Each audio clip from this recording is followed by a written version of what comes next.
In today's video, we're going to be taking a deep dive into the project file of my song, Arrhythmia.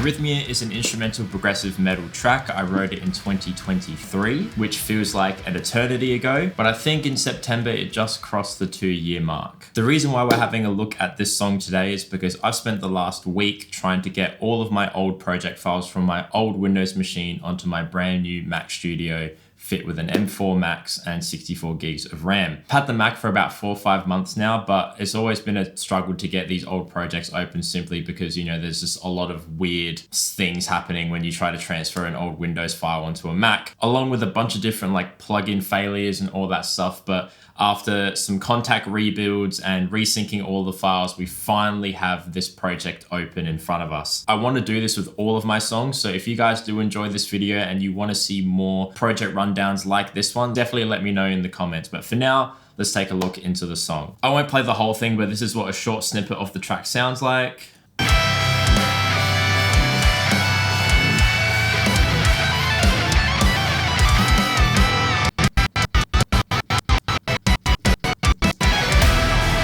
And there's that plugin CPU meter that we all hate. Back on my old Windows machine, I could not hit play on this project. I would have to bounce out so many different files to make it work. Thankfully, on this new Mac machine, it's a little more powerful, a lot more powerful actually, and everything is running. And that's no thanks to this like fairly heavy master bus and all this ridiculous routing, which we'll get into. I'm probably going to cringe a lot at a lot of the mixing decisions and everything else. I'm just cringing at the fact that this was made in FL Studio for a start. Yes, I used to write songs in FL Studio. Everything in my catalog so far has been FL Studio. Since switching to the Mac, I've gone to Logic. I am enjoying Logic quite a lot, I must admit. I am well aware that once I start using Logic, like that is it. I am locked into the Mac ecosystem. But honestly, this was enough of a headache to bring up on this Mac that it actually doesn't matter to me anymore.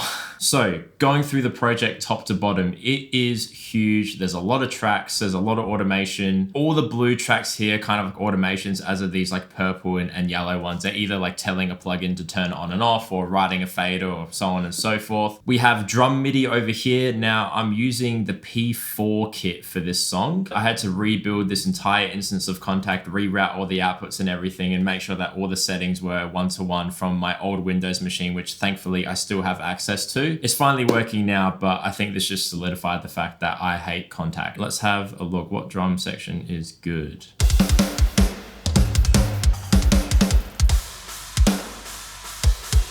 Who programmed this MIDI, dude?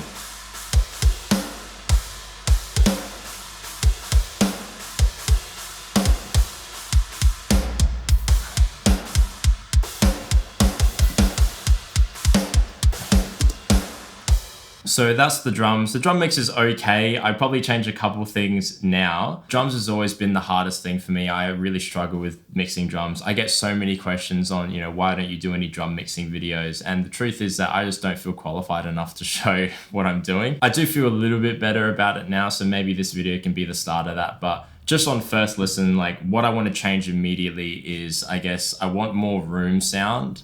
And I want less snare pokiness. That's always like a struggle no matter what. Even today, that's a struggle. But listening to this mix with everything, it's pretty apparent how much the snare sticks out. And the kick sound isn't that great either. It feels very like flat and dead-endy. It doesn't really have much dimension, so I'm sure that we can fix that in due time. We then have automations for the drum bus, kick bus, snare bus. Drum reverb is kind of moving around in different sections. Room bus, so anything that's like kind of tight and very, I guess, like loud with a lot of different instruments. I kind of turned the rooms down a little bit. In hindsight, I probably wouldn't do it as much. But again, this project is a product of its time. And obviously I am 2 years older, 2 years wiser with 2 years more mixing experience. So again, it's just one of the first cringe moments we're going to find in this video. Drum stereo separation, so I decided to make it a little bit wider towards the end of the song for some parts. Drum reverb decay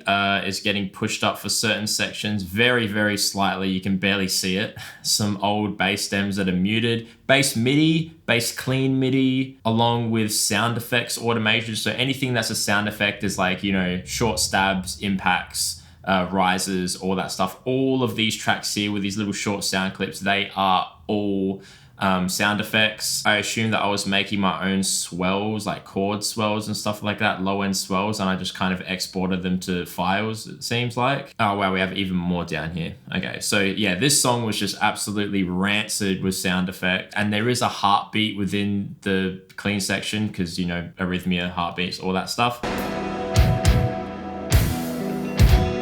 There's also like a hospital heart monitor sound, like a flatline kind of sound that's been automated. I've been snipping that up, it seems.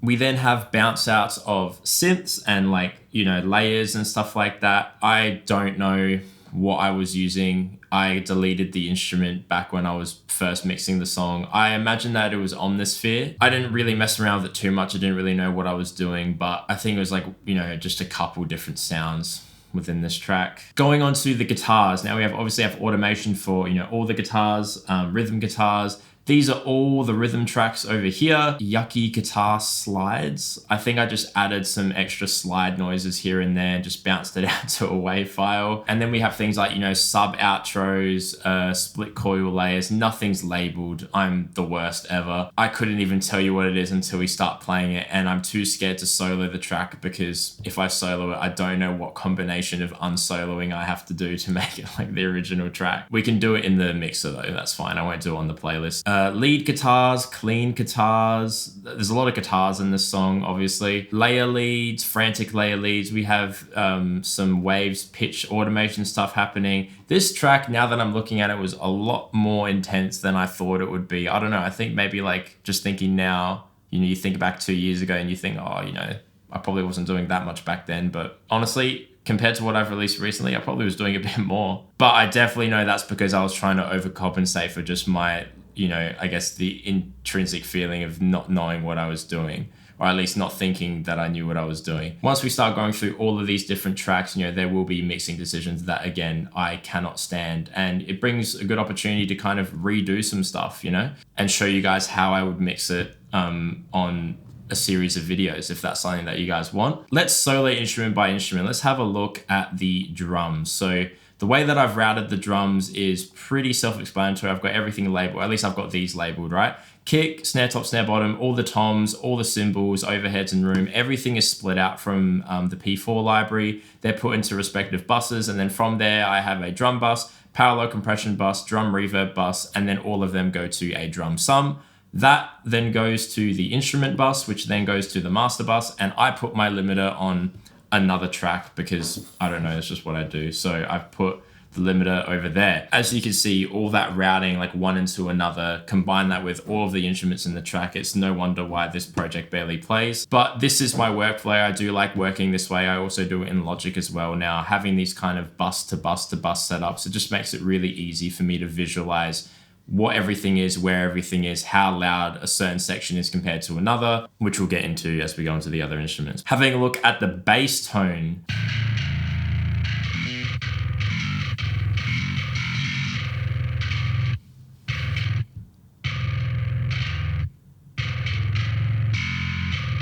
So the bass in this track is actually Houshmand bass. Now, I was using Houshmand bass at the time because Jin Bass 2 wasn't out at that point. It wasn't even a thought in anyone's mind. This was the closest thing to having like a really nice Dingwall bass VST. It wasn't an NG library, but it was the Dingwall Z bass. It was recorded by Jake Houshmand. He plays super, super hard, and it was one of the first submission audio bass libraries that have that true bass technology. All of these different articulations were so handy. It was the first time you could really do anything like this with a Dingwall library. This track wasn't too bass heavy. None of my tracks really are, so I don't really mind using VSTs. I do have a real Dingwall. It's at my bassist house at the moment on forever loan, but you know, I probably would end up recording with an actual Dingwall for the next release, I guess. But for this one, this worked. As for the tone, so I was pretty deep into the Nolly mixing tutorials and I really liked the sound of his dark glass. Parallax was out at this point, but I think I remember saying to myself that I wanted a little bit of a different bass sound because everyone was using the parallax. Everyone is still using the parallax. So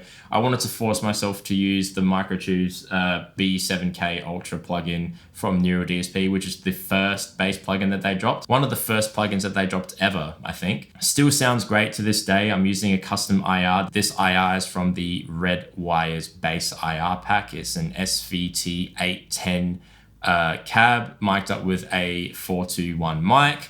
Cap edge 1 inch. If you know, you know. Going on to the guitars. Now, there is so many guitar tracks in this. It's actually a joke. Going through the rhythms, I guess. So this kind of gives a good insight to the routing and everything. So all of these tracks over here, which aren't colored or anything because I'm super lazy, they are all rhythm tracks. And you can kind of see that there's like a general kind of pattern. So it's left, right, bus, left, right, bus, left, right, bus. And all the buses, you know, for example, this is the heavy rhythm bus. This is the rhythm layer bus. This is the split coil, clean rhythm, thump, heavy stabs, end riff, motif, rhythm. Sure. Outro sub, and then we have like swells and stuff like that. And they all count as rhythms.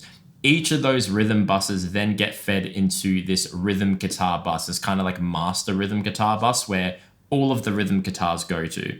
And the reason why I do this is that because between different sections, say one section has only heavy rhythm guitars and then the next section has 5 different sets of rhythm guitars, there's just naturally going to be a massive volume bump, and having all of them feed into the one fader, once I set the levels of each of them relative to each other, it makes it really easy to just bring that whole fader down by 6 dB and visually see how much louder it is when, you know, there's more than one set of guitars playing. And that same kind of mindset is applied to all the layer lead guitars, all the lead guitars, and then these 3 buses over here eventually get fed into the all guitars bus, where again, if there's a section with only rhythms or rhythms and leads or rhythms and leads and lead layers, I can see how loud they all are relative to each other and make any adjustments. Checking out these guitars, let's look at the DIs that I recorded for these rhythm tracks.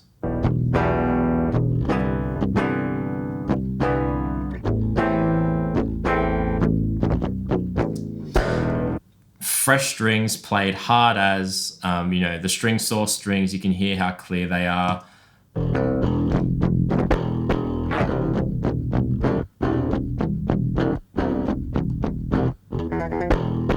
Yeah, I am beating the shit out of my guitar. So this track was actually recorded on my Juggernaut 7 string. It was recorded on this Houshmand Sewer Indonesian model with the Evertune. I did tune to drop E natively. I didn't pitch shift for this track, and it did have the bare knuckle juggernauts in it. So that is what you're hearing. I couldn't imagine recording this track on this guitar without the Evertune, to be honest. And you can hear that I'm really playing my guitar super, super hard and sounds good, you know? Let's go to that intro riff and see what that sounds like.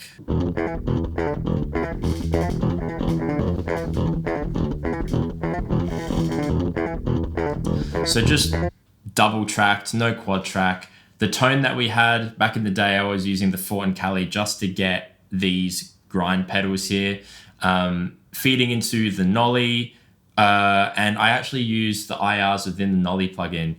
This is something that's new. I added this just before filming this video because I was mucking around. This wasn't on the original song, but this IR-DX Core by Bogren Digital, I think it was Nolly using it maybe like 6 months ago or something like that. And I've always wanted to see how it sounds, but now that it's, you know, Black Friday sales, I decided to pick it up and it sounds pretty good. I think it really helps make the guitars feel a bit more dynamic in the mix. Feels like there's a little bit more push and pull, especially in the low end. It just sounds good, and that's enough for me, to be honest. This is what that tone sounds like along with the post-production.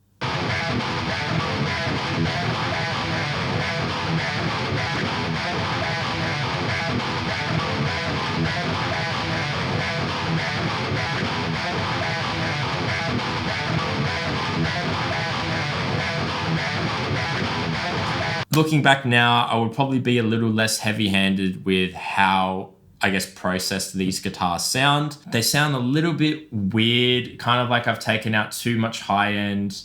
and Soothe is doing like a bit too much work. It's kind of like killing the top end of the guitar, not in a nice sounding way.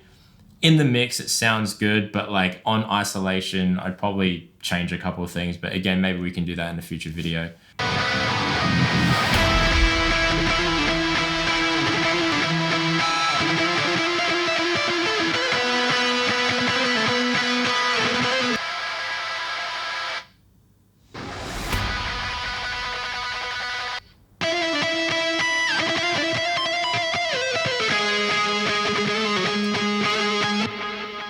So using Nolly for the lead tones, it was the last amp with third cab. Nothing too crazy going on here. Again, you know, I'm more or less not really caring about guitar tones much these days. I find that it's just very easy to get a good guitar tone, so I'm not going to put too much thought into it. A lot of post-production, I remember that it was really hard to get these lead guitars to sit in this mix, given that there was just so much stuff going on at one time. Some Pro C compression, nothing too crazy, and as you heard before, the layer lead, so that's just like some distorted, saturated guitar layer that's happening underneath.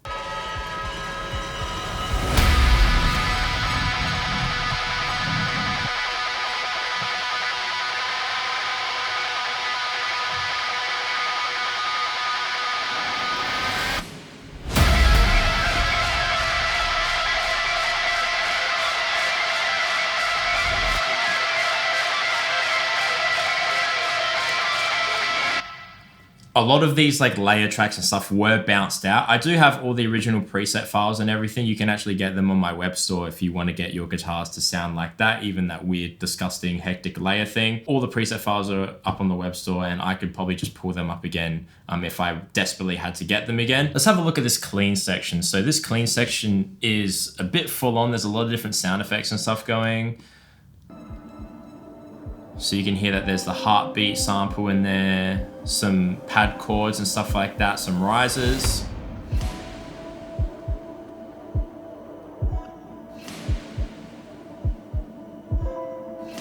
Some piano as well. I forgot that I put that in there. That was probably from the Noir library. It's on the Contact. I got it years ago, but it sounds pretty good in this example. I think I'm using like the felt part. It has like a felt thing where there's felt in between every key that was sampled. It sounds really good. Where are the clean guitars?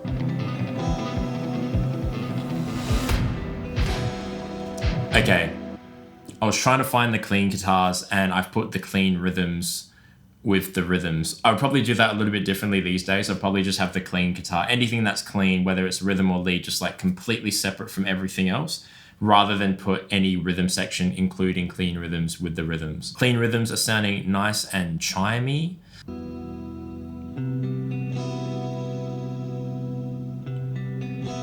Split coil on the Jackson.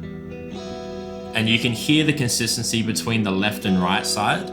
Like the way that I strum between every chord, the velocity is kind of the same, right? And it's that attention to detail that I'm more so worrying about more than anything else when I'm doing any sort of recording stuff for legitimate releases like this one. And I find that those like 1% or 2%ers are the difference between getting I made this in a bedroom sound to, you know, this is comparable to most things that you'd hear. It's that level of detail that really does make the difference. Let's have a look at these clean lead tones. With the clean lead tones, oh my God. I so forgot that I put these clean dotted 8s in there as like a little texture. I was better at making music 2 years ago.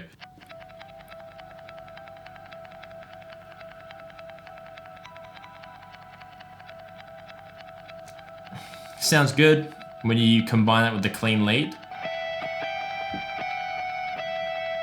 Archetype of Barcy for this one, which is very fitting.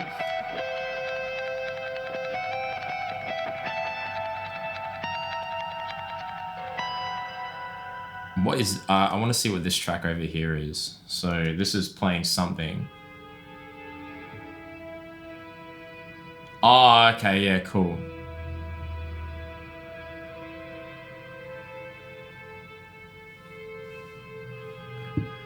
So that's kind of like your motif layer behind everything. Combine that with the dotted 8s and the actual lead.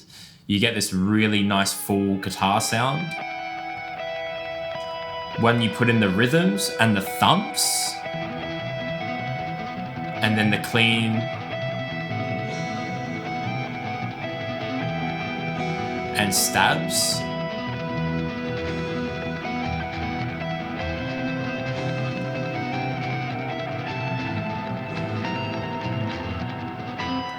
I forgot how in-depth some of these things were when I was making them. There's literally 1, 2, 3, 4, 5, 6, 7 different guitar layers happening in this clean section, and it doesn't seem to impose on one another somehow. This is weird. This is like getting me inspired to make music again. I haven't really had this feeling in a while. I don't know why I don't do stuff like this anymore. I probably should start doing it. One thing that's hilarious is if you just listen to the track with only the sound effects and nothing else. And synths and stuff like that. Trying to make this track feel huge.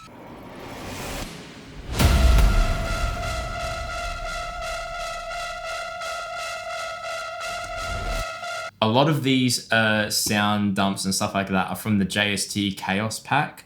That's the production pack that I was using at the time. I have moved on since then, but you know, these samples are very, very good and very easy to kind of just drag and drop into the project all together.